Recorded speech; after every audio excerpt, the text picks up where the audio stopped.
lights on, and then once we go into maybe our ritual and meditation, I'll turn them off so that we can have a little bit. I lit all the candles just to kind of invite that warmth of the light and nurturing that we have for the winter. And so I'm so happy that you're all here. I know it's snowing and a few days before Christmas and birthdays and all the things. And I really truly understand how difficult it is to make time for this. And so I'm so grateful to you all for doing that, because there's so many other things that can fill your calendar, wrapping presents, last minute errands, whatever it is. But I'm just so proud of you all for making the time to get here, knowing how difficult it is. And the fact that we share this moment together makes it even more special for each of us and for everyone else. Even though they're not here, they're here with us. John and Francis and I were just talking about it's World Meditation Day tomorrow, sponsored by the UN, and which is amazing that that's a thing, that that's actually something that's happening and being recognized. And what is really truly special about that is that when people join together, even if it's a small circle like this, however big it is, everything is amplified. The energy is amplified.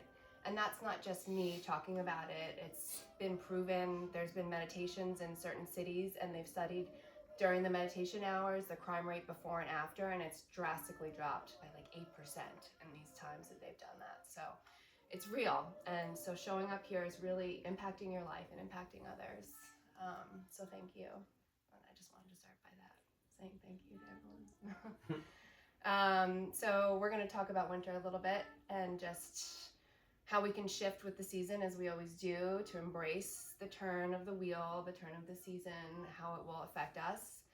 After we talk, then we're going to turn out the lights and do a little ritual. We don't have our fire, sadly, inside, but I wanted you all... That could be a problem. That might be a problem. Yes. But we brought the candles so that we're going to do a little fun thing with those. So you can put them down for now. We'll pick them up after. And then after our little ritual, of course, we'll go into our meditation. And so we know that winter, the solstice starts tomorrow, and we've been here before, right? We know the fall, we were joining together so that we could release what no longer serves us, just as we follow the trees. And now that we're heading into the winter, it's the dark season, and it's the darkness of looking within yourself, looking within your mind.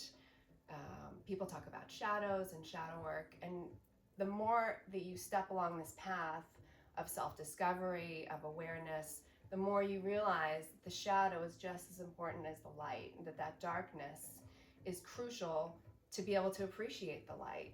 There's a shadow. If you're in a dark room, you don't see what's in the shadow unless you bring a light and you place it on there. And so what we're meant to do during the winter, during this dark time, is to reflect within and to understand what's happening, what needs to be freed so that we can begin anew in the springtime. If we follow the wheel of the year, the winter is in the north, and it's the element of the air.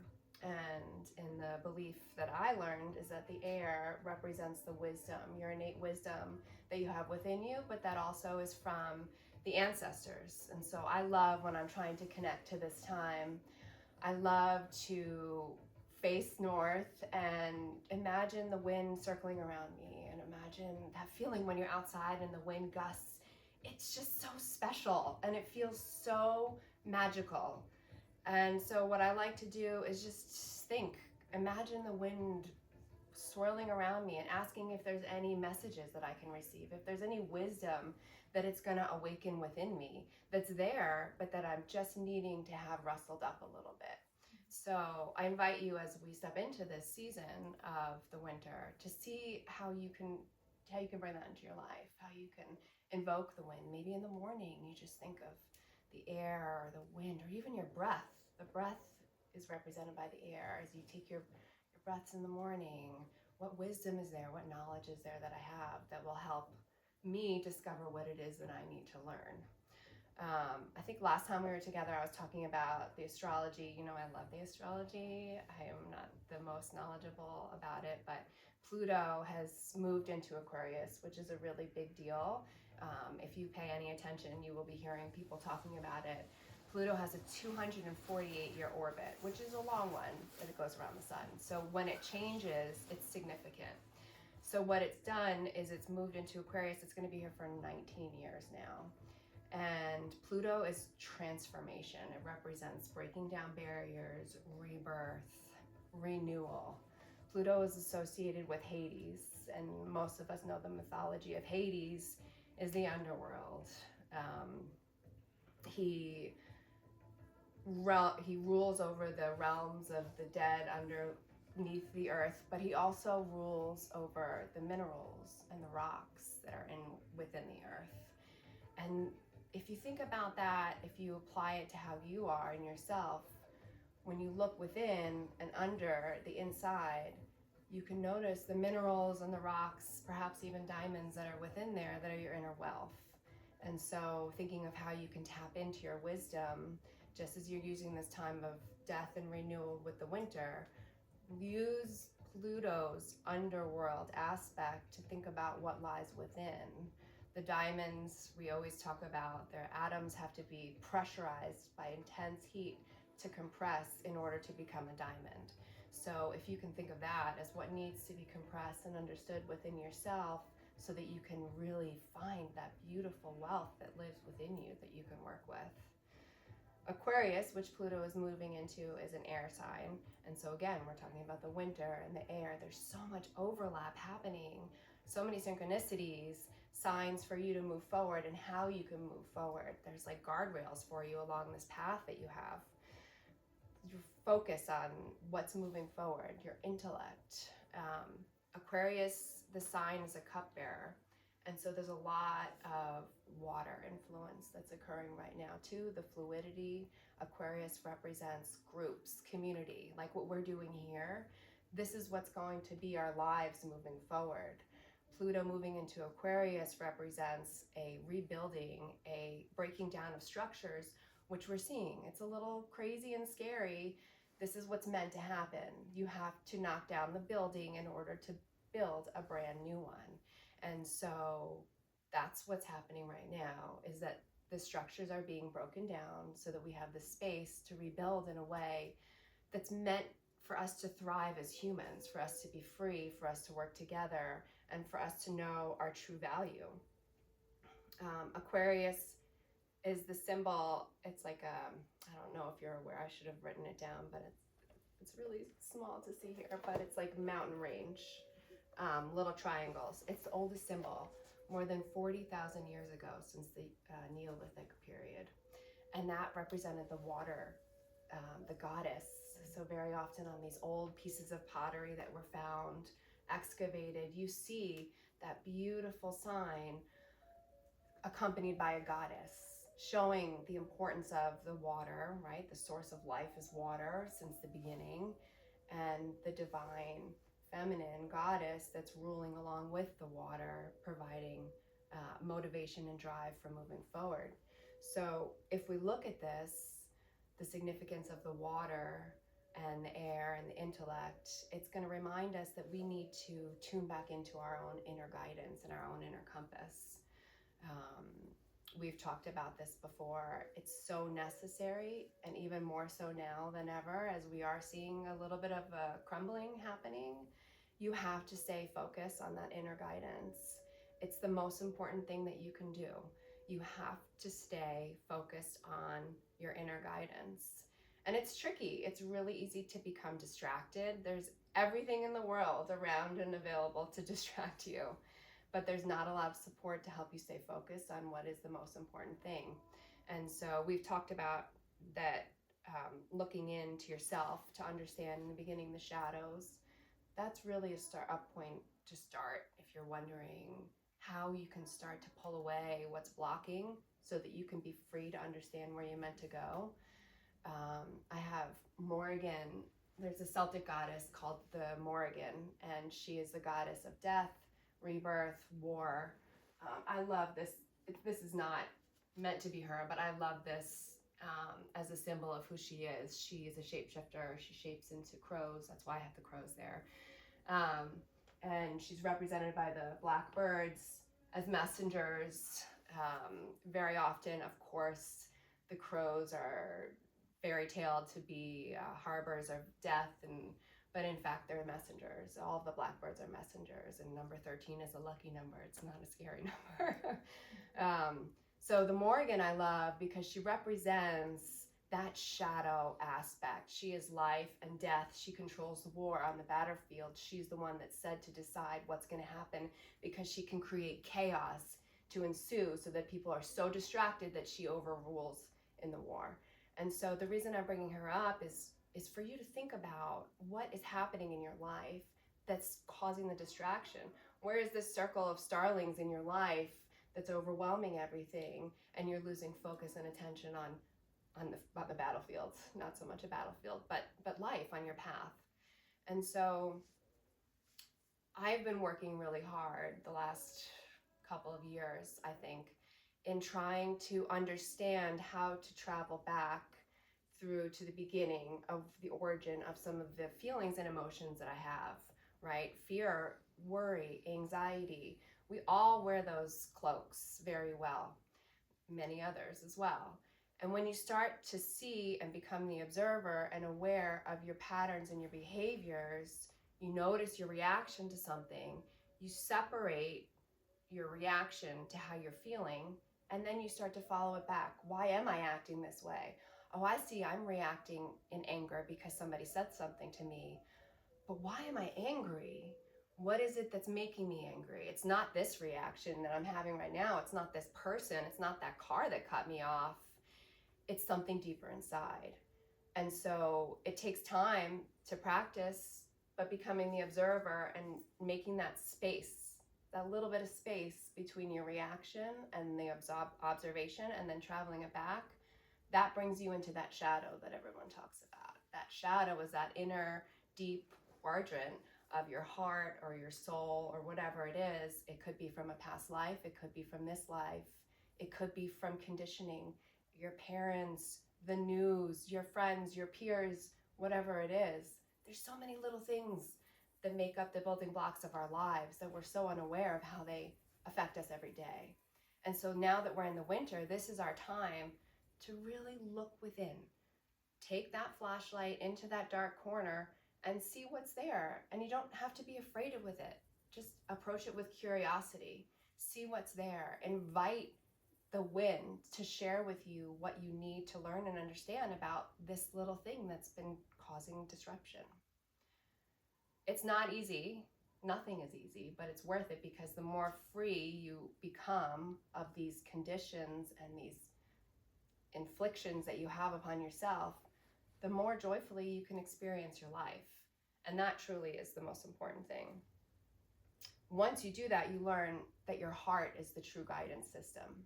Once you start to free and you clear everything away, you begin to understand that your heart is the center of everything. It's not just the center of your body, kind of, but that's your inner compass. That's what's guiding you. And when you learn to tune into your heart, to free all the barriers and the shields and the protections, then you start to understand that all you want to do is get back to love, because that's how we started. We started in love. We had no judgment, no fear. I saw this video of babies placed in a room full of snakes, and the babies were fine. The babies were touching the snakes, going right up to them, no problem, no reaction. Because we learned to be afraid of the snakes, because we were taught that, just like we learned to be afraid and to worry and to be fearful. So I encourage you during this time of reflection in the winter to see if you can take that moment to notice, take that pause. It's okay to have the reactions, right? Don't be hard on yourself, be forgiving, but take that pause and see if you could see where it's coming from. Slowly see where it's stemming from and be grateful for it. Right? Don't be angry at it. Don't judge it. Just be grateful for it. Thank you for coming up and showing me what I need to work on. When we have our heart and we are connected to our heart and we allow the energy of our heart to expand, it can be exponentially greater than you could ever imagine. I had a meditation recently where they just gave me, sometimes they'll just give me like these brief little nuggets, diamonds, right? Like underneath the earth with Hades, the diamonds. And they just showed me, I was asking, how do I know that I'm on the path, that I'm going in the right direction? Because I see synchronicities and signs in one direction. I'm like, oh, that's it. And then I'm like, oh, wait, but I see synchronicities and signs that happen after I did this. And so it can be very overwhelming to know and to understand in this life full of distractions how to stay in tune. And so in this meditation, they just showed me that if you are willing and able to open your heart without judgment, very often when our heart opens, when we experience something, our mind takes over because it wants to define what you're feeling. It wants to identify it with something. It wants to attach a name to it. And then once you have a name or a definition attached to that beautiful feeling in your heart, well, then it's lost to that attachment that you have dissociation with.